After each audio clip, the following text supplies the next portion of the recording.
Hír 3D, a videó hírügynökség. Töltse le ingyenes applikációnkat iOS-re és Androidra.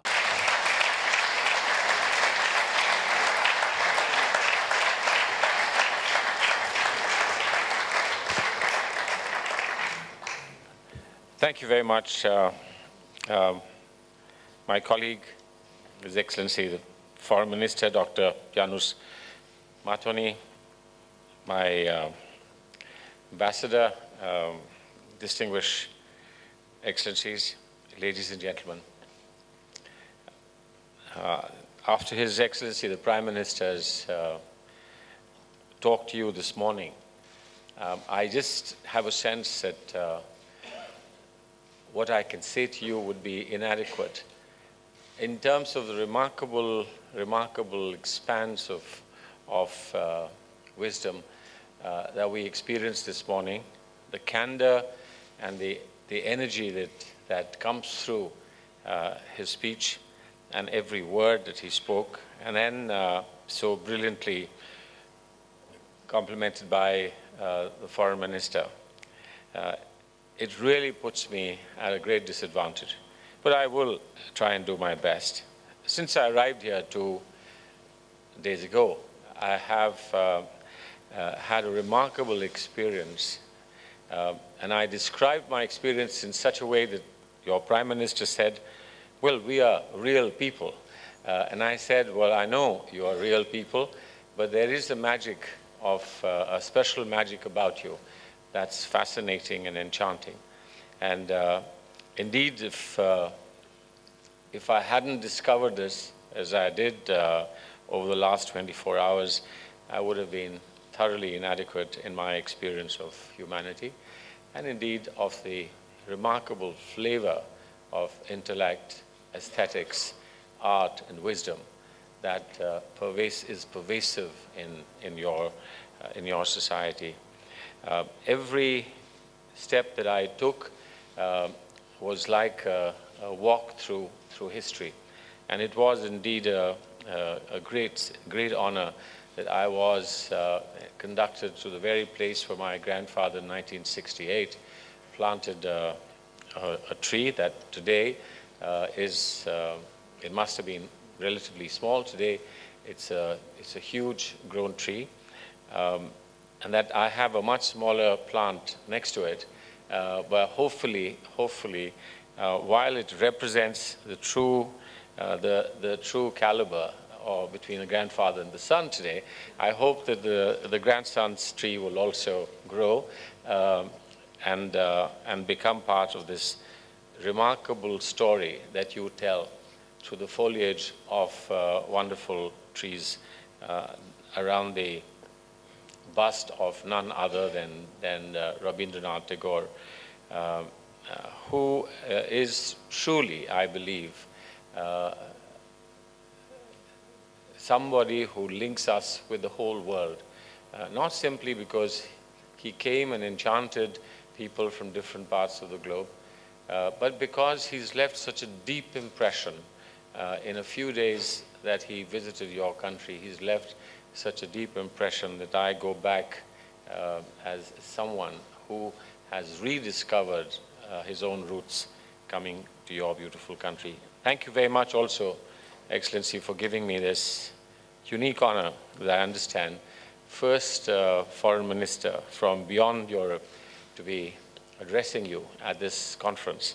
And that really means something very special. But I also believe that this reflects on an expanding vision of your government and your people, reflected, of course, in the opening of the East, reaching out to worlds and parts of the world that you knew were there, with whom you had important connectivity, but your preoccupation to redefine your place in history, as indeed your place in the world scheme of things, as you came out of your experiences of the early part of the 20th century and moved into a remarkable new opportunity in 21st century, perhaps caused you not to look as closely where you deserve to look and places that deserved to be looked at by you.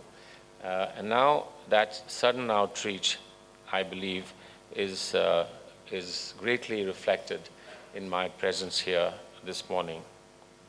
I can hardly but recall the contributions that have been made by great Hungarians, the contributions of great souls like Alexander Somo Dicoris, Oriel Stein, Erwin Bakte, Elizabeth Sass-Brunner, and of course, Amrita Shergill, whose exhibition I inaugurated yesterday. When I speak of Amrita Shergill, I'm not sure if I can say she's yours, who came to us, or ours, who comes back to you in the form of the paintings that we brought here yesterday. I recall also the difficult moments that you had in 1956 and the sense of satisfaction that we felt in India being able to speak up for your freedom fighters, and the fact that Dr. Arpad Gonz's life was saved by the intervention of Indian leadership, who then went on to become the president of Hungary from 1990 to 2000. That's enormously rich connectivity that there lies between us.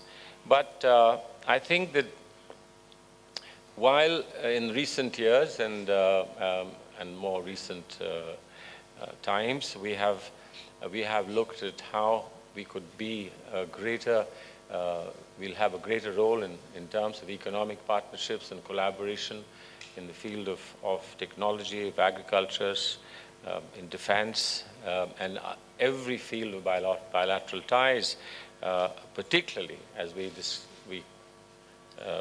agreed yesterday, the foreign minister and I, that we will work on the most fundamental element, the most fundamental element for all humanity, and that's the element of water, that we will work very closely together on water in the times to come.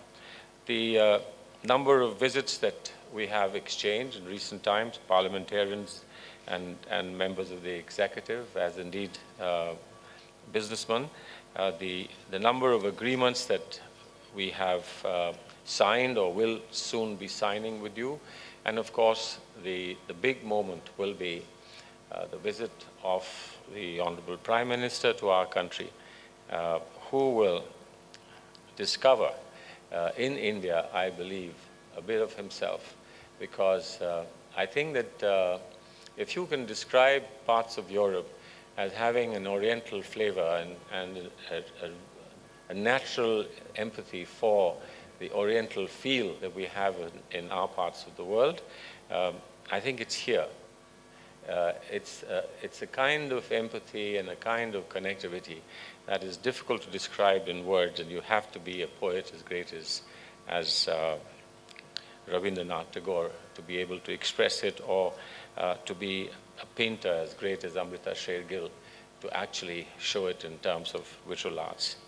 But my purpose here today is to move away from the magic moments and say a little bit about India's foreign policy, India's vision of the world, where you will continue to play a very important role. But the large canvas, to draw a few figures for you and a few strokes of color to show you the canvas that we see for ourselves as our place in the world.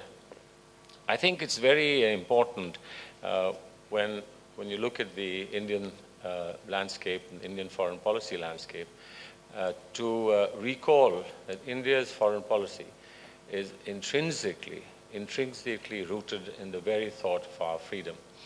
The freedom movement was as much a movement of hardcore politicians fighting for relief from subjugation of foreign powers, something that you are familiar with, but it was also deeply influenced by the thoughts of great souls like Rabindranath Tagore, Mahatma Gandhi.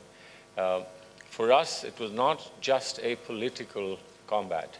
It was not just a political movement, but it was a moral movement. Satyagraha, the thought of combating an opponent by converting the opponent, not simply by annihilating or defeating the opponent, Mahatma Gandhi's essential purpose was to convert the oppressor, not simply to defeat the oppressor.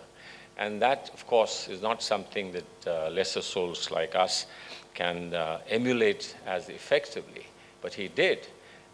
And if it came to disassociating himself from the freedom movement, simply because people, out of an excessive enthusiasm, commitment, and determination, had resorted to violence that caused the death of a few policemen, he gave up the movement for 4 years because for him there was no compromise on violence. And of course, it's an interesting part of India's political history. But the fact remains that the foreign policy of our country was born in that wonderful approach to the world, where the world was seen not as being fragmented into different people and different nations, but the world was seen as one large family, the Vasudeva Kutumbakam, one large family of the people of the world. And so when India became free and independent, we felt the inadequacy and incompleteness of our independence, because we felt that our own friends in Africa still remained subjugated and oppressed, and that our freedom could not be complete from the political point of view till Africa was free, and Asia and Africa could together work towards a common destiny and common future. And again, our freedom would not be free, as Mahatma Gandhi thought, unless every single citizen of our country had the last tear of his eyes wiped away. In other words, freedom for all and not just freedom for one. And we continue, of course, as a country, we continue to aspire to that high level of freedom. We have today perhaps the world's most rigorous right to information given to the citizen. We have today, for a country with the kind of backlog of poverty and disease that we confront, we have the most ambitious program for food security that we've just introduced barely 10 days ago, and when I get back, we will take it to Parliament. At least 70% of India's population will be given nourishing food at virtually throwaway prices, protected by a delivery system that will have a unique biometric-backed unique ID number for every citizen. We have free education now from the ages of 6 to 14. Free education is a right to education under the Right to Education Act. We now have a very ambitious target of completing in 5 years a roof above every single person who's in the segment of society below the poverty line. And we, of course, have now a swipe card free insurance for the same people who are below the poverty line. So we still have an ambitious target to fulfill for the intermediate classes, for people living in the middle class range. But we have opened up the potential of growth for them. New institutions are blossoming, new opportunities are coming. The old license controls have gone, and people can discover for themselves what area of human endeavor they want to experiment in. Of course, these are early years. It's still a nascent structure, still a little fragile, and we have to work on it and consolidate it. And that's where our outreach to the world and our collaboration and cooperation with remarkable countries like yours will make a difference. We have an interesting geopolitical position, as you know. We are positioned around a neighborhood where every country is much smaller than ours, except China. Within the SAARC region, we have countries as small as Maldives, countries small and beautiful like Bhutan. We have countries that have a lot in common with us, but unfortunately, because of historical condition, who have not been able to work closely with us. But I hope that they will. Pakistan and this new government has at least sent out the right messages, and I hope that we can take up things where we left off some years ago. We have, again, we have the discomfort of lack of stability and security in the larger neighborhood region, Afghanistan and Iraq. But we do hope that our commitment to partnership and development of countries like Afghanistan, of countries like Myanmar and Bangladesh, will bring them out of their present turmoil, bring them out of their present discomfort, and make them prosperous, comfortable, and secure. We have an interesting relationship with China, and I think so do you. Interesting relationship with China is to learn to live together. We have a very serious disagreement with them on the border that led to a war in 1962. But since 1962, we've learned to work together, and our Prime Minister has repeatedly said the world is large enough to allow for the development ambitions of India and China to find enough space.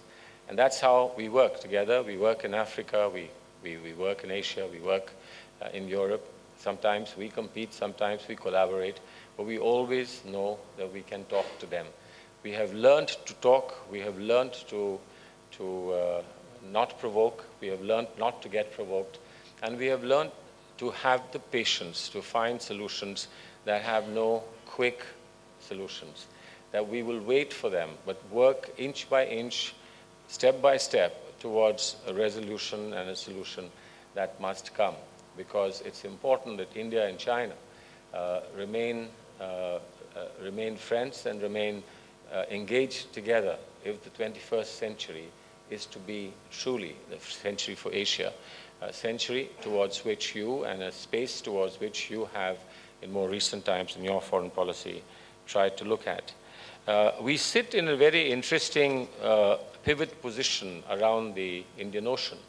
If you just imagine the Indian Ocean, a picture of Indian Ocean, India sits there in the middle with a huge arc on the left and a huge arc on the right, all the way to the GCC countries, Gulf, and the rich fuel-rich countries on the left arch, and then the tigers of Asia, all the way down to remarkable opportunities available in the Asia Pacific with Australia. And we sit there right in the middle. And we also sit with, as a stepping stone to Central Asia, again, rich in fuel, rich in terms of the opportunity it offers to the world, a tremendous amount of infrastructure already in place, sparse populations, vast stretches of land and opportunity of different kinds. And we could be an easy access to Central Asia, part of the world which we have special affinity.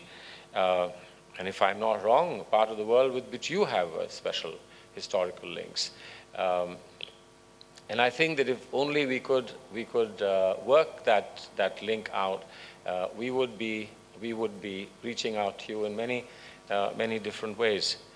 But the important part of Central Asia's engagement with the Indian Ocean and, of course, with India would be if we are able to sort out things in Iraq, in Afghanistan, and in Pakistan, so that pipelines like the Turkmenistan pipeline all the way to India via Afghanistan and Pakistan could become a reality, or a pipeline from Iran to India could become a reality. The gas-thirsty and energy-thirsty Indian population on the move would then truly be able to make the most of the position that we have, because we do have to import 80% of our energy. And that, of course, comes largely from the area that you, Foreign Minister, were reluctant because of shortage of time to address. But that's the West Asian region, where 6 million overseas Indians, people of Indian origin, have gone for their livelihoods. And therefore, we worry about Syria. We worry about the Arab Spring going sour. We don't want an early autumn to an Arab Spring that brought so much hope so many people. But we do believe that be it Afghanistan, be it the Arab lands, or be it parts of Central Asia and parts of Southeast Asia, it is important that we learn from history that there are special features of the people, Oriental people of this vast part of the world, who need understanding and who need perceptions that are different from simple military solutions to every problem. There is need for dialogue. And I said today to your Prime Minister that while the world is getting into a position of conflict and confrontation, where anger is growing, where confrontation is growing, there is need for a large global civilizational dialogue. Many false starts have been made, but a pervasive global dialogue should take place, and where better for it to take place than in Hungary. I think it's important. Countries that can reach out to the whole world and be seen intuitively as people that you can talk to are ideal for encouraging such a dialogue, and we would be happy to join hands with you to bring about a global dialogue, civilizational dialogue. We believe India and its foreign policy formulations has a unique position. We are able to speak as friends to Iran, just as we have a growing relationship with the United States of America, and we don't hide our relationships from one from the other. We are transparent, we are candid, we share. We don't play honest broker's role in between, because there are dangers there as well. But to be able to talk to friends and give the best advice for them, and to take away from them what would be the best message to the world. We can talk to the United States of America, and we can talk to North Korea. We can talk to South Korea at the same time. We can speak to the Palestinians, and we can now speak to the Israelis as well. We can talk to the different sides in Syria. We can talk to different groups in different parts of the world. And that has happened because what we've tried to do is to consciously develop a flavor of outreach that does not have preconditions, does not have a fixed agenda, and does not actually work against the fundamental interests of people. You've used the word repeatedly today, Foreign Minister, about national interest. I think national interest has to be paramount and fundamental to every society and the foreign policy of every government in every country. We add something more to it. We see national interest in terms of an enlightened national interest. I think an enlightened national interest allows you to be able to speak, and I do believe that you have the same. You do indeed have an enlightened national interest, and it's that what gives you and us a special relationship. Apart from the special relationship that goes back into history, I think there is a special intellectual, psychological, physiological, and spiritual relationship that we have, and then I hope that my coming here will be an opportunity for us to take forward. As I said, we work with China. That we signed a document in recent times with them, which is called the Shared Vision for the 21st Century. If you have a shared vision of 21st century with China, it would be a surprise to a lot of people. We can have a shared vision with important countries like yours. Your Eastern openness to the eastern part of the globe, and our Look East policy is really running in parallel. We do believe that while we've looked west, and where Europe becomes an extremely important both trade and intellectual partner of India, and the traditional links that we have with Europe, and that Europe also then becomes a stepping stone towards the Atlantic, and India's engagement in the Atlantic. But on the other side, our engagement with the Indo-Pacific, putting the Indian Ocean together with the Pacific Ocean, our engagement with the ASEAN, growing engagement with the ASEAN, our commitment to the security architecture of ARF, and indeed the vision of actually being able to see in not too distant a future road connectivity of the Great Asian Highway between Vietnam all the way to India. We are already working on connectivity between the eastern parts of India and through Myanmar all the way to Thailand, the so-called trilateral highway. But ultimately, it would go all the way to Vietnam, and you would see true coming together and true connectivity in the ASEAN region.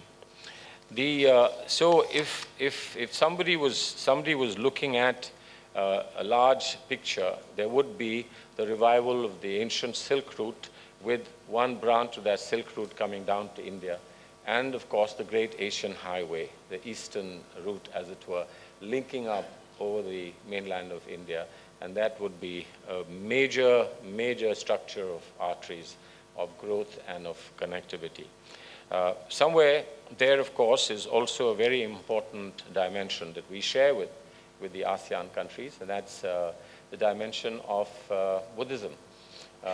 We will establish, and are in the process of establishing, an outstanding international university at Nalanda, the place where the traditional Buddhist university existed thousands of years ago. Only 20 kilometers away from there, 30 kilometers away from there, will be this new university, international university, that will bring the best scholars to do not just studies on Buddhism, but also to do interreligious studies, examine different philosophies and different aspirations that various people have had. While all this goes on, Europe is not going to be neglected. We are discussing with Europe the broad-based investment and trade agreement. We have a strategic partnership with Europe. But while we think of Europe as being one monolith that we negotiate with, when you come to the rich collaboration, cooperation, and dimensions that exist within the entire structure of Europe, as I have heard this morning, it gives us both greater incentive and impetus to work harder to get into this special relationship with Europe, but also keep in mind that our relationship with Europe will always be based on the multilateral approach and the bilateral approach. Our bilateral links will remain intact and in their place, and they cannot be replaced by a much larger European whole. But there would be economies of scale, and there would be various other opportunities that would come with the collaboration that we will have multilaterally with Europe. So this year, we hope that our great offering to Europe in terms of engagement at the intellectual level will be Europalia, the India Festival in Brussels, 2013 and 14, where I hope that we will be able to bring out a lot of interesting artifacts that Europe has desperately wanted to see, and that some of the strains of music of India and the colorful dances will engage and delight you over the months of this year, spilling over into next year. We have an important issue as far as nuclear policy is concerned. India is a nuclear weapon state, but India is also deeply committed to non-proliferation. We do have the aspiration that was first given to us by our late Prime Minister Rajiv Gandhi, who looked for a non-discriminatory and verifiable non-discriminatory total nuclear disarmament for a nuclear-free world, a world of a non-violent world order. Still far from that aspiration, I believe, but certainly the special efforts and steps being taken by US and Russia at least are moving in that direction. We have, and we continue to be concerned about issues. As I said, the world is faced with important conflict areas, hotspots of the world. Sadly, sometimes people think of our part of the world also being a hotspot, but we are committed to peace. And we have shown, I believe, the greatest patience that any country can show, despite repeated assaults and attacks on us, and great loss of life caused because of acts of terrorism. For years on end, we spoke this tale of woe to the world, and the world would not wake up and would not respond, and felt that this was only confined to a political argument between two neighbors in India. But the world has woken up today, because terrorism itself did greater advocacy for the cause than we were able to do. Terrorism itself struck in different parts of the world to convince the world that no single country, no single community, and no single society is the target. It is humanity that is target. And therefore, we have urged the world that in order to save humanity, of the things that we have to do, they include ensuring that everyone has food, and that everyone has protection of health, that everyone has a good education, that everybody has a sense of involvement and engagement in their governance, but particularly that none of this is upset and destroyed by people who are intent upon destroying the world, and who have succeeded from time to time, but fortunately not so much as to distress us all, and to prevent our being able to say to each other that we shall overcome. With that message, thank you very much for giving me this opportunity. Thank you.